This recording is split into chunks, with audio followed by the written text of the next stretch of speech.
तो अब हम बात करते हैं हेट्रोजीनियस मिक्सचर की। Homogeneous mixture, heterogeneous mixture.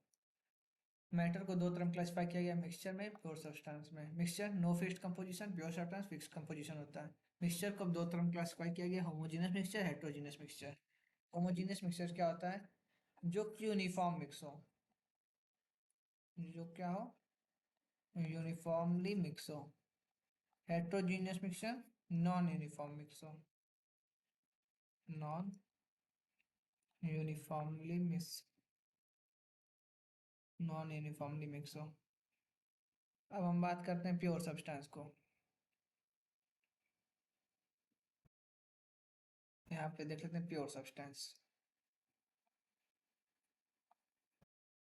Pure substance को भी दो तरह में क्लासिफाई किया गया है। पहला एलिमेंट,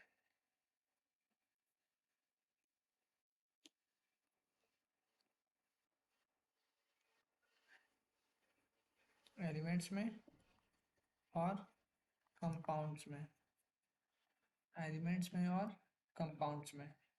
एलिमेंट जैसे example hydrogen, oxygen, nitrogen. Compounds में H2O, CO2, C6H12O6।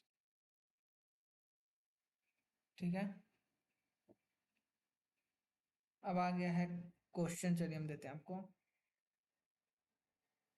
क्वेश्चन। पहले हम इसको आते हैं एटम पे।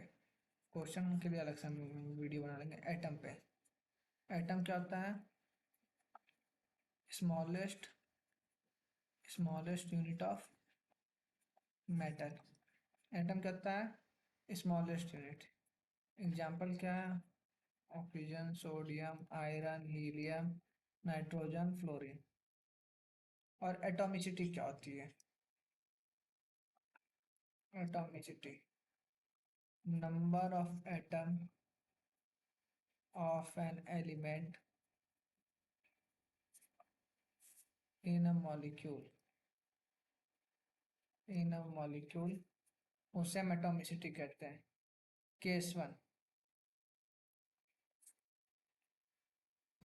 यदि होमो एटॉमिक मॉलिक्यूल है, यदि होमो एटॉमिक मॉलिक्यूल है, जैसे S8, इसका एटॉमिसिटी क्या हो जाएगा? 8। P4, इसमें क्या हो जाएगा? 4। और हेट्रो एटॉमिक मॉलिक्यूल में केस 2 देखिए, case 2, hetero atomic molecule,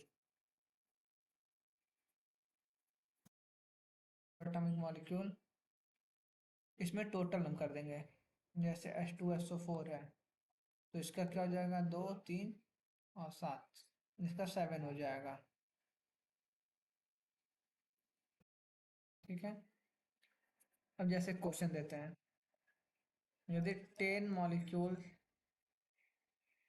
molecule of C6H12O6 है, तो इसका हमें बताइए कितना एटम ऑफ C है, कितना एटम ऑफ हाइड्रोजन है, और कितना एटम ऑफ ऑक्सीजन है। कितना? 10 मॉलिक्यूल दिया है C6H12O6 का, तो कितना एटम ऑफ कार्बन है, कितना हाइड्रोजन, कितना ऑक्सीजन, वो बताना है। तो 10 मॉलिक्यूल दिया है, कार्बन का देखिए 6 है, तो 10 × 6, इसमें क्या हो जाएगा? 10 × 12, और इसमें कितना हो जाएगा? 10 × 6। यदि टोटल पूछा है। ठीक है। अब एटम का हम देखते हैं। एटम, 3 सब एटॉमिक पार्टिकल इसमें पढ़ना होता है। 3 सब एटॉमिक पार्टिकल। ठीक है। Electron, proton, neutron. पहला है इलेक्ट्रॉन, दूसरा है प्रोटॉन, तीसरा है न्यूट्रॉन। अब चार्ज हम देखते हैं, किस पे कितना चार्ज है। इलेक्ट्रॉन पे -1.6 इंटू 10⁻19 कूलम। प्रोटॉन पे है +1.6 इंटू 10⁻19 कूलम। और इसमें नो चार्ज, यानी ये न्यूट्रल रहता है। अब हम बात करते हैं मास की। मास, 9.1 इंटू 10 पावर - 31 kg होता है मास। और इसमें मास चेंज होता है 1.66 इंटू 10 पावर - 27 kg। और इसमें होता है 1.66 इंटू 10 पावर - 27 kg। ठीक है। अब रिलेटिव चार्ज बात कर लेते हैं तीनों में। रिलेटिव चार्ज, तो इलेक्ट्रॉन का क्या हो जाएगा -1, प्रोटॉन का क्या हो जाएगा +1 और न्यूट्रल का हो जाएगा 0। ठीक है। रिलेटिव मास अब बात कर लेते हैं। रिलेटिव मास, इसमें क्या हो जाएगा, हम इलेक्ट्रॉन को रिलेटिव मास 0 ले लेते हैं। इसमें प्रोटॉन में 1 AMU और न्यूट्रॉन में भी 1 AMU ले लेते हैं।